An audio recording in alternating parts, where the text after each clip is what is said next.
E falando em dinâmica de forças, né, chegamos também no Fluminense, voltando para o Rio de Janeiro aí. O Fluminense que teve um mês de julho, né, de conto de fadas ali com o Mundial de Clubes, tendo vencido, né, Inter de Milão, que a gente falou aqui, perdeu na semifinal para o Chelsea, mas querendo ou não, esteve entre os 4 melhores clubes do mundo, né, dentro do torneio. E o Fluminense que recentemente também voltou aí ao noticiário de negócios do esporte, negócio do futebol, por conta do possível movimento SAF, né? Essa semana, né, foi mais debatido isso, porque foi convocada a Assembleia para votação, né, do projeto. E o clube vem num momento de receitas não recorrentes muito fortes, né? A gente falou aqui sobre o balanço do Fluminense, o DRE do Fluminense no começo do ano. Ele já tinha feito no passado quase 50% de receitas não recorrentes.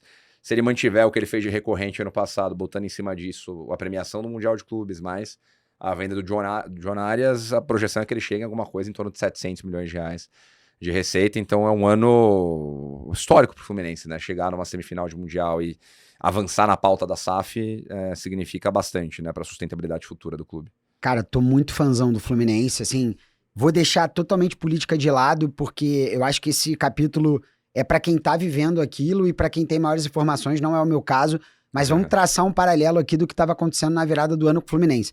Fluminense, com uma dívida ali mais ou menos em 600 milhões de reais, o Fluminense tinha 45% da sua dívida no curto prazo. Eu fiquei muito preocupado. Sim. Óbvio que tinha a venda do Cauã Elias, que foi uma boa venda. Você tinha o Mundial de Clubes prestes a acontecer.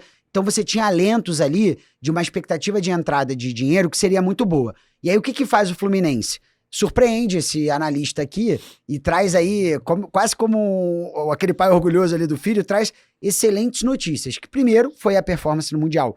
Foi espetacular. Fluminense com mais de 220 milhões de reais em receitas. Isso seria suficiente para você praticamente resolver o problema de endividamento de curto prazo. Uhum. Eu acho que o clube se preparou para isso. Evidentemente que se tinha alguém querendo comprar o Fluminense, né, não comprar a associação, né, mas algum investidor interessado nessa entrada numa possível SAF, isso deixou o clube até em posições melhores de negociação.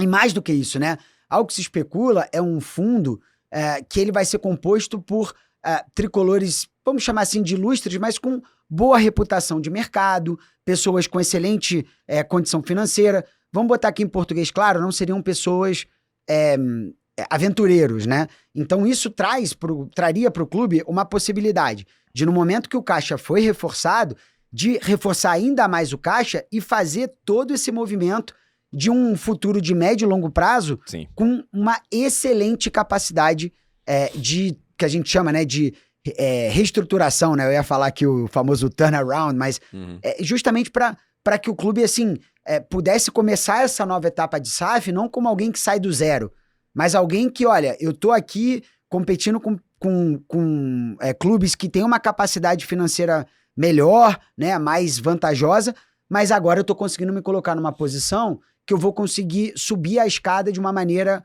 um pouco mais palatável, né? Então eu tô muito animado com o Fluminense, Pedrão. E é legal o lado, né, disso que você falou, assim, de fazer a lição de casa numa hora que te permite estruturar melhor as coisas, né? Querendo dizer que se a gente pega o histórico das negociações de SAF que foram feitas no futebol brasileiro agora, né, lá atrás, Ronaldo, né, o Cruzeiro estressado no limite em vias de acabar. Botafogo, estressado no limite em vias de acabar. Vasco, estressado no limite em vias de acabar. Bahia e Curitiba, melhor organizados, mas também com dívidas insustentáveis para a associação gerir, então tinham que fazer o movimento de uma maneira ou de outra. E depois você tem vários movimentos de clubes né, de patamares um pouco inferiores em termos de volume de torcida, e você chega no Atlético Mineiro. Pô, né, patamar quase inviável de gestão de dívida também, ativo estressado, teve que fazer. Então, a regra do grande clube brasileiro, né, esses todos aí entram nesse contexto, foi ter feito a SAF até agora no momento que você está pressionado, tem que fazer rápido, nem sempre, né, na prática o que isso significa.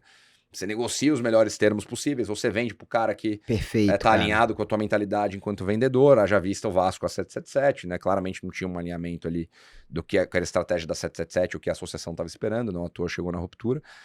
E o Fluminense agora, com um caixa mais estruturado, com um processo mais organizado, com 2, 3 anos aí da gestão do Mário Bittencourt mais organizado, ele consegue chegar numa negociação de SAF mais pronto, né? Menos com a necessidade, cara, toma aí, toca, é teu, né? Vamos organizar isso aqui, vamos entender qual que é a visão do acionista ou do possível acionista, qual que é a visão da associação, como é que a gente vai equacionar isso, vamos negociar os termos melhores, porque é importante para o clube também ter um aporte maior, seja para o campo, seja para a infraestrutura. Então, no fim do dia, é legal que a negociação esteja convergindo no momento que o Fluminense está com mais caixa, está melhor organizado financeiramente, porque aí a perspectiva futura ela é ótima, né? Pedrão, você acha que é errado se a gente falar que talvez esse seja o primeiro grande caso de valuation do futebol brasileiro para um ativo nos termos que ele está sendo vendido? Eu acho que tem outros exemplos, né? Que são coisas que não são públicas, mas muito possivelmente na negociação do Pedro Lourenço com o Ronaldo já teve uma negociação nesse sentido, né? Que foi uma compra, né, do Pedro Lourenço de uma parte do Cruzeiro, outra parte ele já tinha. Do Ronaldo, tem outras negociações menores acontecendo aí também, que você tem clubes, né, trocando de dono com uma discussão mais assertiva de valuation, mas sem dúvida é um case legal da gente entender ali como é que esse potencial futuro, né, o caixa atual, o desempenho no Mundial de Clubes, não gosto dessa palavra, mas é a palavra que melhor exemplifica isso, o estoque de atletas que você tem numa base que é extremamente prolífica, que revela 2, 3 todo ano e monetiza Uma em máquina 150, base. 200 milhões de reais todo ano. Então, essa é uma pergunta que a gente sempre recebe, né? Como é que eu faço o valuation de um clube de futebol do tamanho do Fluminense, do Corinthians, do São Paulo? Cara, você tem que sempre exercitar o fluxo de caixa descontado, porque, principalmente na parte de formação de atletas, né? Como é que eu precifico que o cara forma, o cara é uma fábrica geradora de atletas todo ano, 2, 3 novos. Com certeza tem várias formas de fazer isso, mas uma delas é que deveria aparecer no fluxo de caixa descontado a capacidade desse cara de investir, formar, vender e realizar. Perfeito. E aí você vai entrar nas discussões possíveis ali. Putz, mas a expectativa é que eu forme um novo Cauê Elias no ano que vem é qual? E aí você vai criando uma análise até probabilística em cima disso. Mas no fim do dia, voltando para sua pergunta aqui, com certeza é um caso interessante de fazer um valuation ali, de uma transação de um ativo que tem sim dívida, então possível novo controlador vai ter que gerenciar essa dívida, mas vai ter um aporte grande também ali para a operação de futebol na veia, né? Pô, maneiríssimo. E com certeza, nos próximos episódios aí, conforme essa novela for se desenrolando, espero que para um final feliz, a gente vai trazer aqui todos os detalhes e todas as análises, né, Pedrão?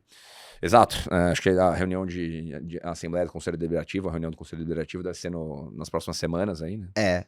Então, parte política a gente sempre sabe que é imprevisível, né? Mas, de fato, o assunto está muito quente aí ao longo dessa semana. Falaremos a respeito disso outras vezes, com certeza.